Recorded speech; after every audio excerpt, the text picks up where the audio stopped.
So beautiful sunny morning in पारोग। आज हम निकल रहे हैं पारोग से नारकंडा के लिए। करीब 4 घंटे का रास्ता है और नेशनल हाईवे 5 शिमला से करीब 2.5 घंटे लगते हैं। So heading to Narkanda.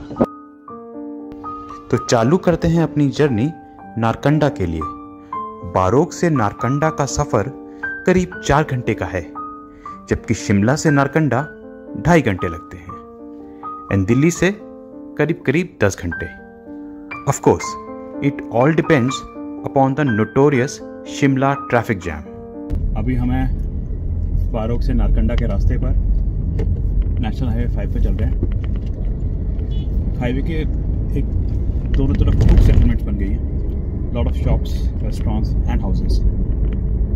काफ़ी हद तक ये पूरा पोर्शन काफ़ी पॉपुलेटेड हो गया।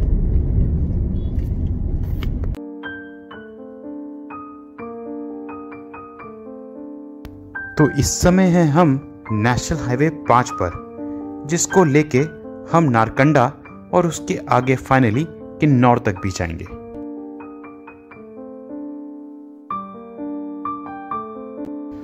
हम हैं कंद घाट के पास। शिमला की भीड़ भाड़ से पहले this is a nice place overlooking the valley and has some good resorts to stay.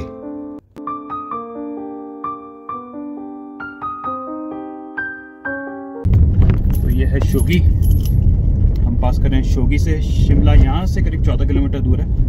Shimla से पहले ये एक और छोटा सा वीकेंड डेस्टिनेशन पॉइंट है। सब इंटरेस्टिंग रिजॉर्ट्स एंड होटल्स आ रहे हैं। A nice little town of शोगी।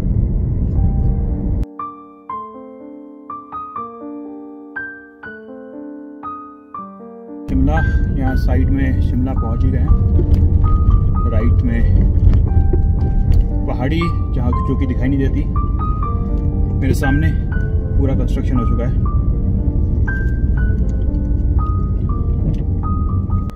तो यह है शिमला सिटी का जैम। बस ये साथ में ही बस स्टैंड है आई थिंक शिमला का।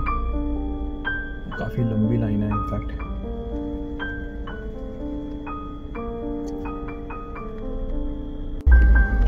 और सामने वहां दूर हनुमान जी का स्टैचू ऑन जाखू हिल दिखाई दे रहा है। और हमें जिसे शिमला के जैम में।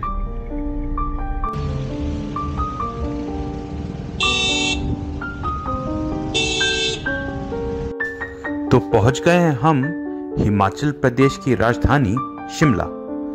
नारकंडा का शहर जहां अभी हम जा रहे हैं वो भी शिमला डिस्ट्रिक्ट में ही पड़ता है।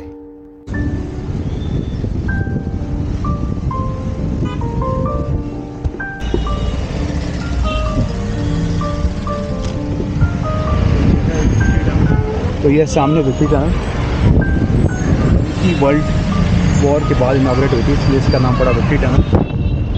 यह है विक्ट्री टनल जो इनॉग्रेट हुई थी वर्ल्ड वॉर 2 के बाद, इसलिए इसका नाम पड़ा विक्ट्री टनल।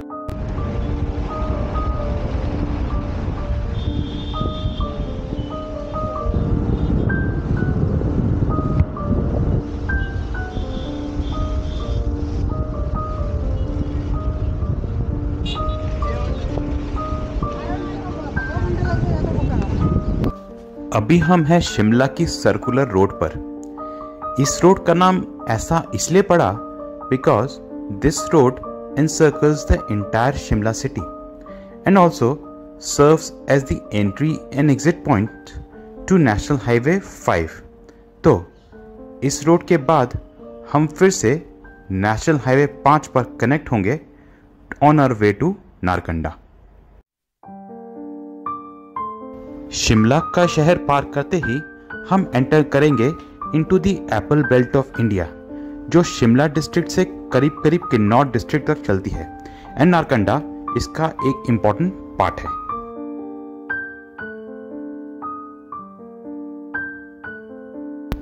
तो फिर से आ गए हम नेशनल हाईवे 5 पर एंड शिमला के बाद जो अगली मेजर जगह इस हाईवे पर आएगी वो है कुफरी की। करीब 2400 मीटर के ऑल्टीट्यूड पे बसा कुफरी शिमला से करीब 20 किलोमीटर ही दूर है।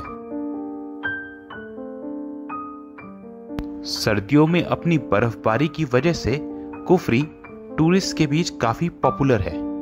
वैसे यहाँ देखने के लिए है Kufri fun world, nature park and Mahasu peak, जो कि है कुफरी की सबसे ऊंची चोटी।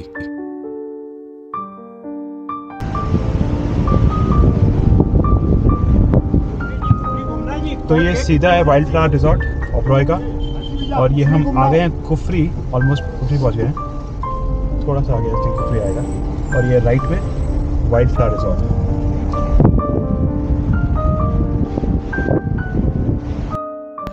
वैसे बर्फ के अलावा कुफरी पॉपुलर है अपने आलूओं के लिए। In fact central potato research institute, जो कि लोकेटेड है कुफरी के पास ही, कई आलूओं की वैरायटी कुफरी में उगाता है, like Kufri Pukhraj and Kufri Neelkanth. हम पहुंच गए हैं कुफरी।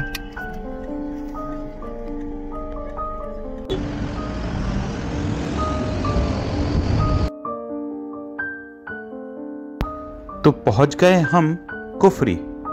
यहां आगे राइट से we can enter the main Kufri town. We shall of course be continuing on national highway 5 to our way to Narkanda. वैसे शिमला के पास एक और मेजर पॉइंट चैल पैलेस जाने के लिए भी यहीं कुफरी के अंदर से ये रोड जाती है।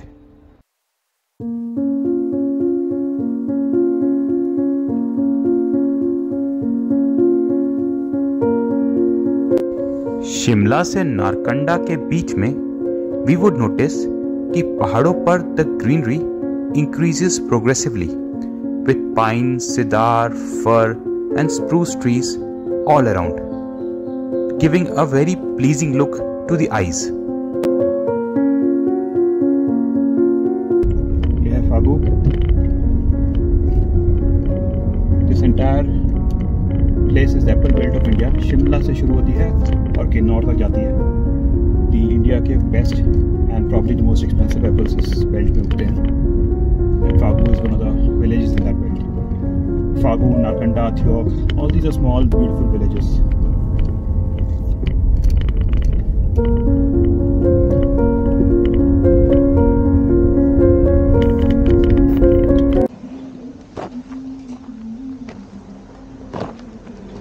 तो ये है फागू, शिमला से नारकंडा के रास्ते पर।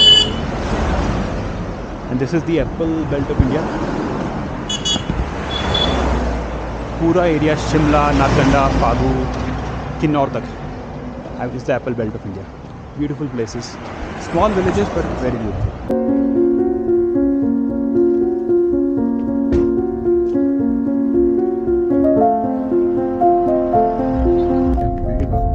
सामने ऊपर ये एप्पल की फार्मिंग हो रही है। एप्पल के ट्रीज का जो कवर कर रखे हैं वाइट में, वो एप्पल के ट्रीज हैं। ये सीजन आई थिंक सितंबर के आसपास होता है एप्पल का। वैसे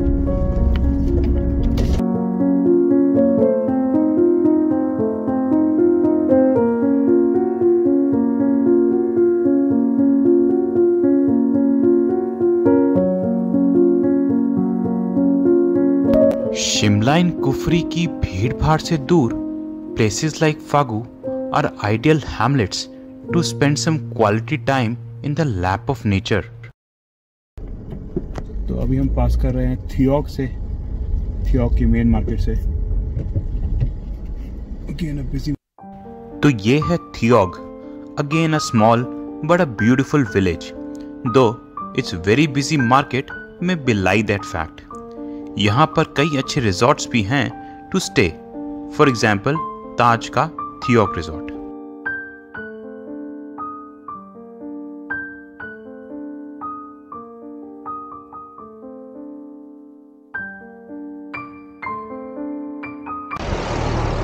तो ये हैं एप्पल के फार्म्स नारकंडा के रास्ते पर।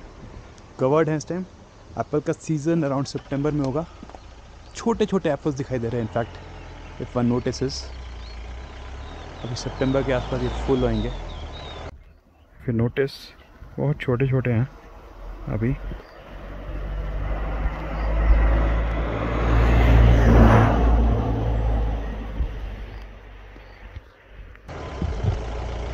ये पूरी एप्पल बेल्ट है, from Shimla to Narkanda to the Kinnaur.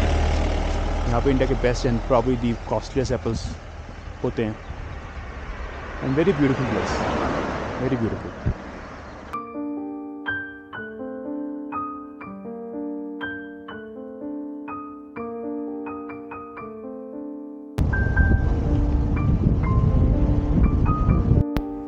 वैसे इन खूबसूरत जगहों को सिर्फ एप्पल बेल्ट बोल देना पूरी तरह से सही नहीं होगा, क्योंकि यहाँ पर एप्पल्स के अलावा और भी कई तरह के फ्रूट्स होते हैं, including plums, cherries, apricots etcetera.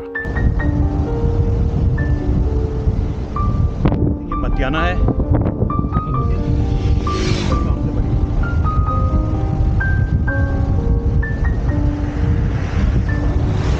Why this region is called the Apple Belt of India.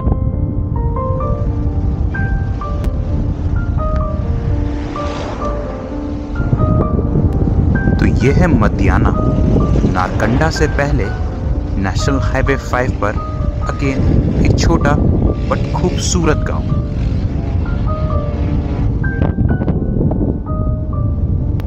Theog इन फागू की तरह ही यहाँ पर भी आपको रहने के लिए कई होटल्स एंड अच्छी क्वालिटी के home stays and Airbnb properties मिल जाएंगी to spend some quality time in this very very picturesque Hamlet.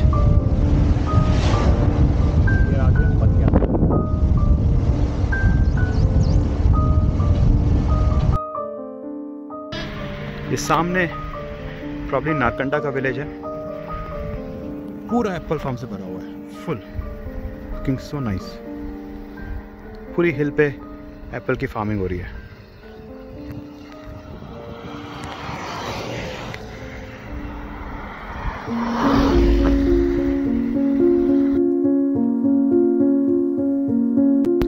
तो पहुंच गए हैं हम नारकंडा से जस्ट पहले शिलारू।